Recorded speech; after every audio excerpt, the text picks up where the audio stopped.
The purpose of prohibition of things we spoke about earlier is that they protect us from things which are extremely harmful, which are harmful to the society as a whole. Whether we're able to understand where the harm lies or not, alcohol, the harm is obvious. The pig, the harm is not so obvious. The harm is not so obvious in the pig. But we believe there is major harm. Not just a bit of harm, but major harm in the pig. Otherwise, Allah is not going to prohibit it. He is not desirous of creating difficulties in life to keep us away from things which are beneficial. No. He prohibits the things which are harmful, where the harm is widespread. So when he prohibited the pig, it's because there's real harm in it.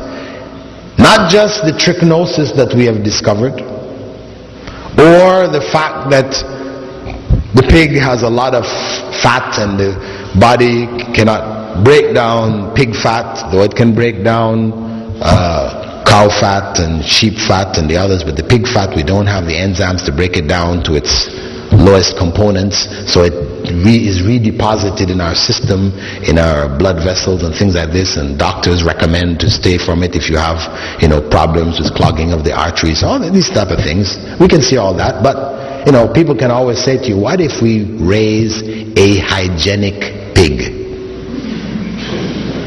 No trichinosis. And a lean pig, we don't feed him any, stuff that's going to make him fat. He's just bones and muscle. Are you going to eat him now? No. We still don't eat him. Yeah. So those things we have found, let us not assume that that is it. No. There is harm. Some of the scholars of the past pointed out that perhaps the harm had to do with the nature of the pig. When we look at the animals that are prohibited to us to eat, from eating, we see that in general there are animals which are carnivores. The carnivores, the lion, the tiger, birds of prey that kill with the claw, the hawk, the eagle, the osprey, they are prohibited to us. Alligators, etc. The sea is different. Animals which are sea animals, because the shark is a predator also, but we can eat it. Big fish eat small fish, but we can eat them. So the ruling concerning the sea is different from the ruling for the land animals, right? These are the land animals, the birds, these are the forbidden animals. Perhaps this has to do with the nature of these animals, that their nature is a violent nature. When you observe the cow and the sheep and the goats, when they eat their vegetable matter, very chewing the cud, this is just calm type animals. But then if you've ever seen National Geographic where they're showing the tigers and the lions hunting the animals and how they just get out there, they tear this thing apart, the claws and teeth and blood, and you say, wow, very vicious. Not that they're deliberately thinking, hey, I'm going to be vicious today. Hey, that's just how they are. That's their nature, to eat in that way. And that's why you read about cases every year, every so often. These movie actors, they like to get these exotic pets. They buy a Black Panther or whatever, and you see them walking down the street with their panther or whatever. And then you read in the newspaper, he got clawed by his panther. He's playing with his panther. One day he just tears off half his arms. Why? He had raised this panther it was a little kitten. And all of a sudden the thing is, because that is its nature. No matter how much you try to domesticate, it has this nature.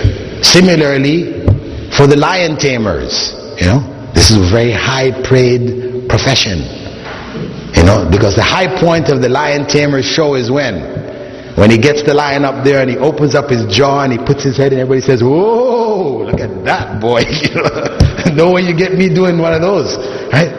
And they do it. But every year a lion decides to close his mouth and a lion tamer loses his head. That's why they get good pay. They get danger pay here, So this is the nature.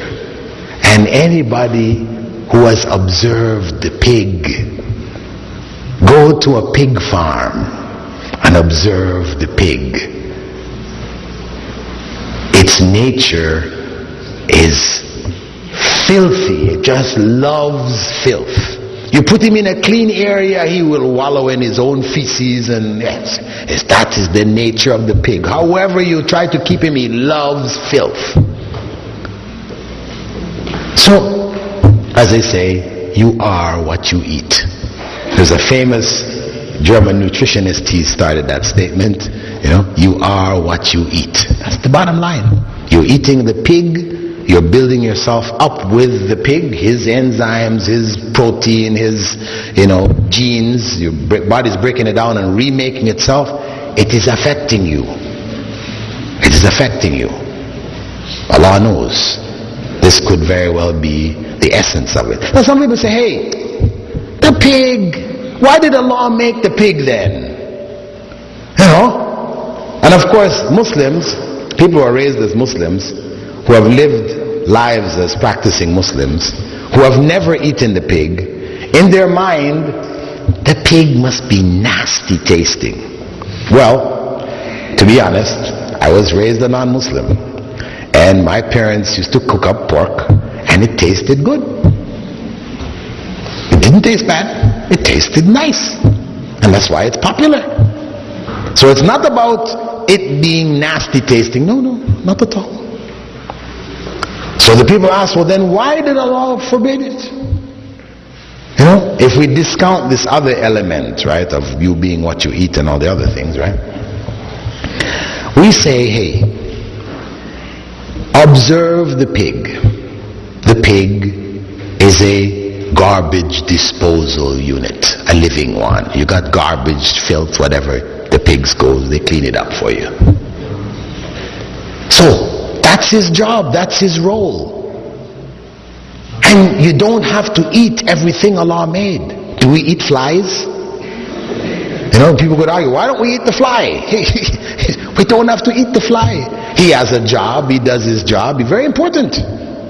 Some kids ask, why did Allah make the fly? It's so nasty. The fly has an important role. If we didn't have flies that lay their eggs in animal matter, and then the maggots come out and chew it up and break it down, we would be up to our necks in carcasses and things like that, because it won't break down without them. They play a major role in keeping our societies clean. They have a role.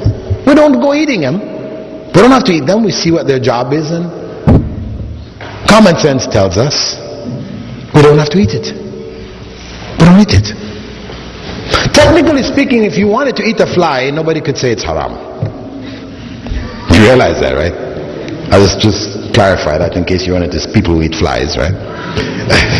I'm saying technically speaking, though I wouldn't want to eat it and I wouldn't recommend it, if you did choose to eat flies, it's halal.